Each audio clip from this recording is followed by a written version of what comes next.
maybe economics or political science. So these are the choices. But now we have a very wide choice. You can succeed in any field.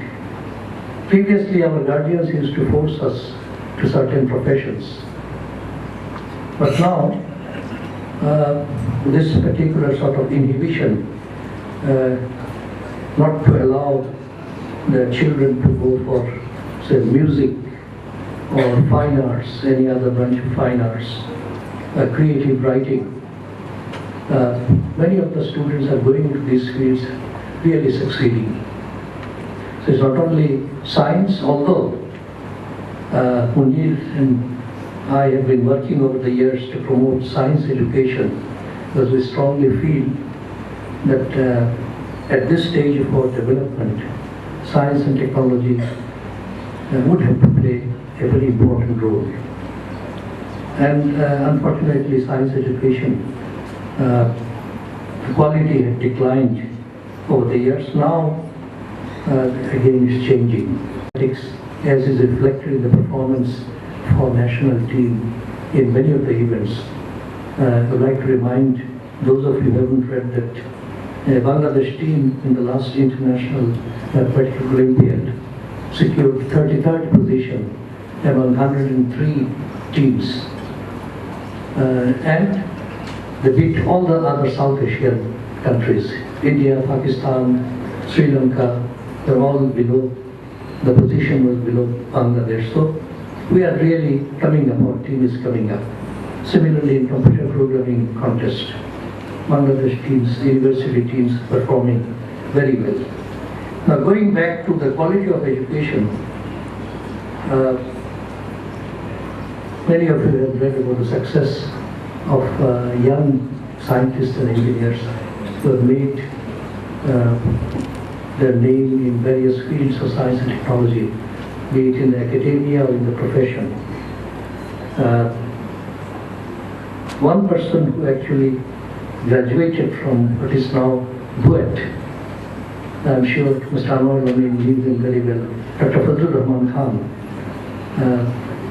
who is considered, in fact, many of you may be knowing, I'm a structural engineer.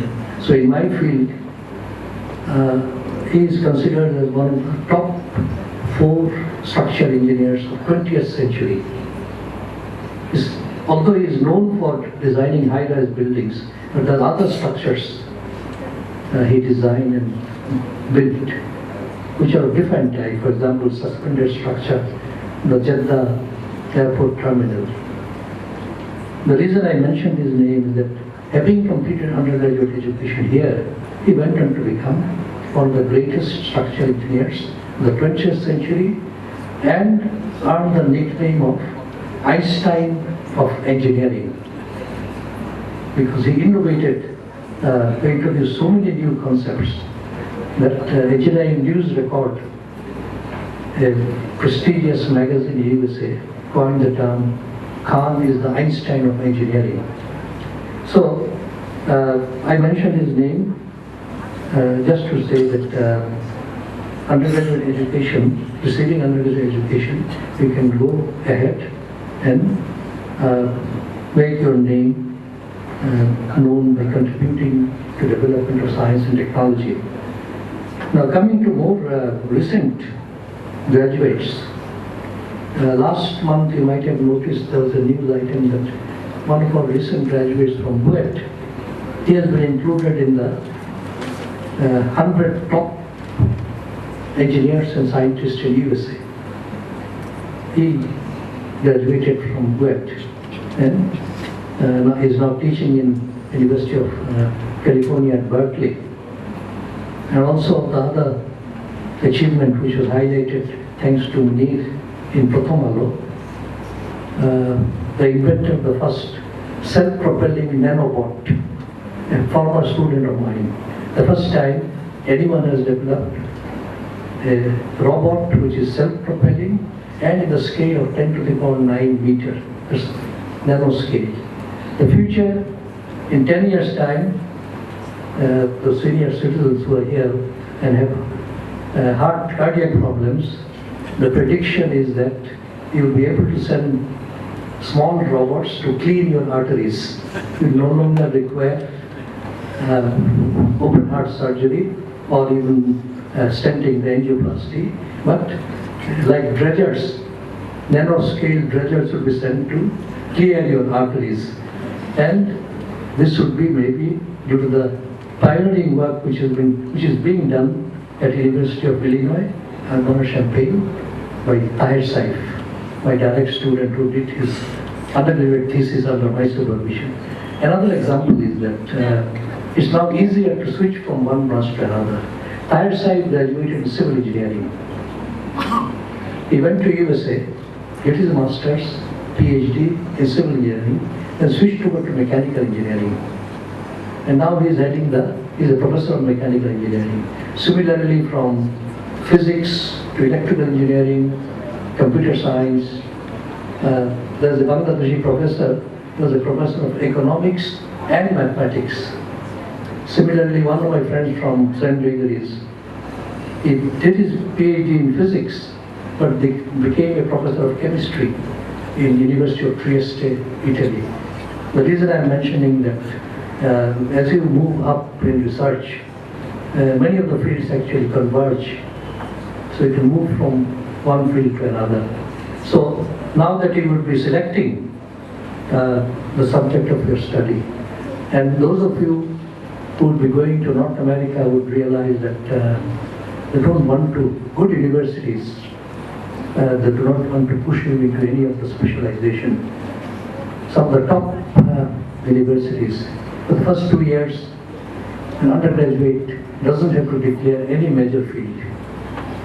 You study whatever you like, social science, music, natural science.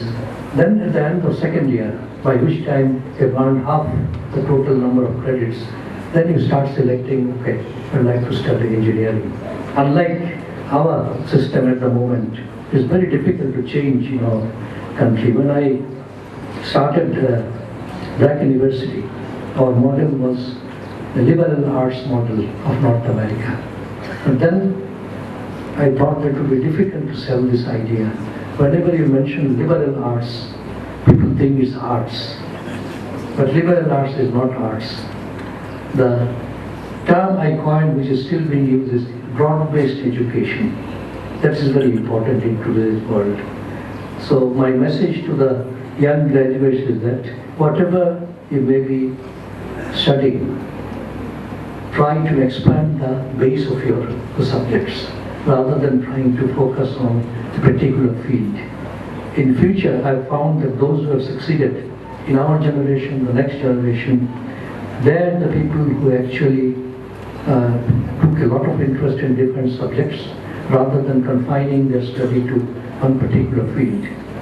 And I was happy to see the performance of the students, the all-round performance in instrumental music, in singing, in other fields. So these are very important. Whenever I address the undergraduate students who get admitted to the university, I always emphasize that you get involved with co-curricular activities. It's not study, study, study. The person who succeeds is actually a person who takes interest in different fields, including if he or she is interested maybe in sports. And now that Bangladesh is doing very well in many sports, building up a career in sports can also be a good choice. In our generation, it was thought not to be a professional activity, and parents would try to divert you. If you might have been very good in a particular sports, do not spend so much time because you will not be able to earn a livelihood. But now the financial attractions are very good. So I was mentioning about the successful Bangladeshis, but I mentioned about science, engineering, but in literature also you heard the Zia Rahman who won the prize. Another person who has become very famous in the USA now, Sharbari Ahmed. She is the script writer for one of the most popular drama series in USA now, Quantico. So she is the scriptwriter. Similarly, in animation, Oscar has gone to Nafis Zafar. So Bangladeshis are making their mark in various fields. But again, I say that Bangladeshis represent more than 2% of the world population. So the number of people I've been able to mention is not very large. So in the years to come, when graduates who are coming out from Sir John Wilson School, maybe in 10-15 years' time, we'll be able to boast that many of the Wilsonians, I don't know what's the name used for the alumni, Wilsonians would also be known globally for success in different fields.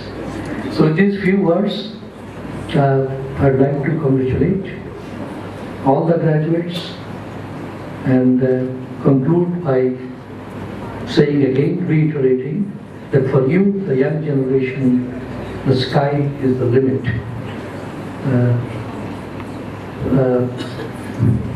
You should try to dream big and work towards achieving your dreams.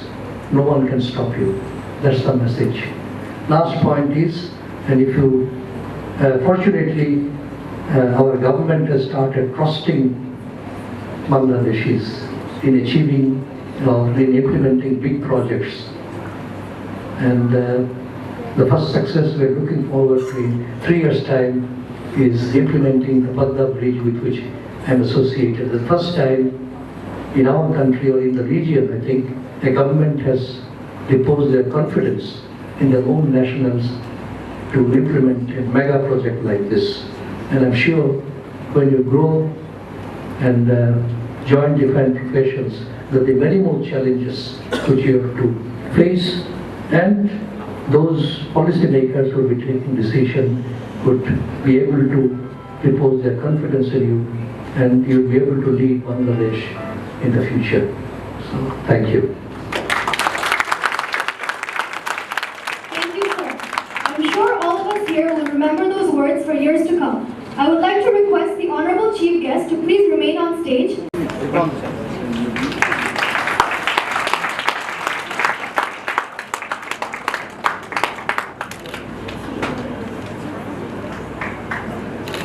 Sheer star.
Congratulations, Lamia Farooq. From class 10, the valedictorian is Fardeep Munir.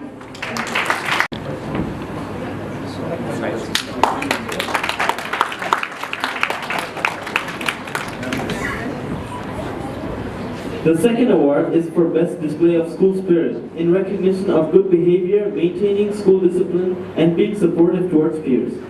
He is none other than Satman Sharia Deshan from class 4.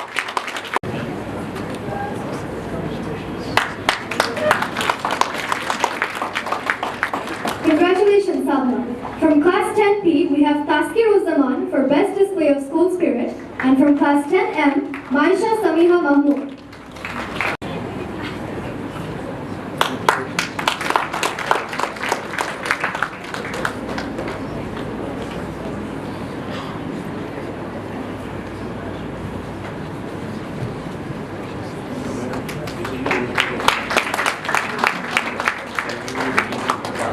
Perfect attendance for the whole year goes to Salman Shariar Dishan of Class 12, Ehram Shafi Mossadegh of Class 10M, and Samantha Farid of Class 10P.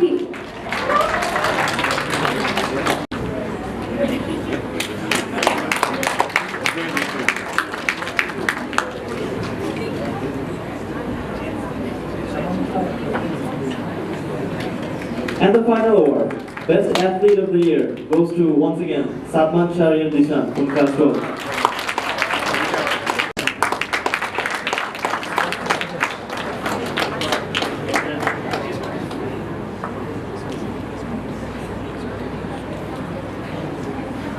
From Class 10, the Best Athlete Award goes to Adib Khan and Ehram Shafi Mossadegh of Class 10M. From Class 10P, Ikra Zafrin and Shabiba Mysore. Congratulations.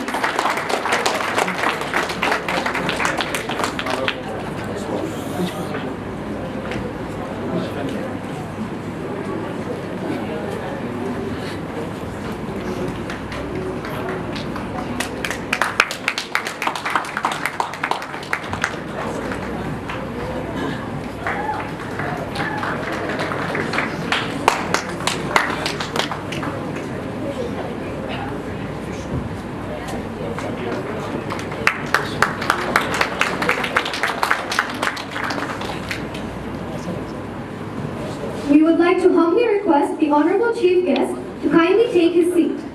We would request Mr. A.Z. Chaudhary to please come join the Honorable Principal to distribute the first set of graduation certificates to the A-level batch. To get to know her, she can be very friendly. Amira Binte Atik.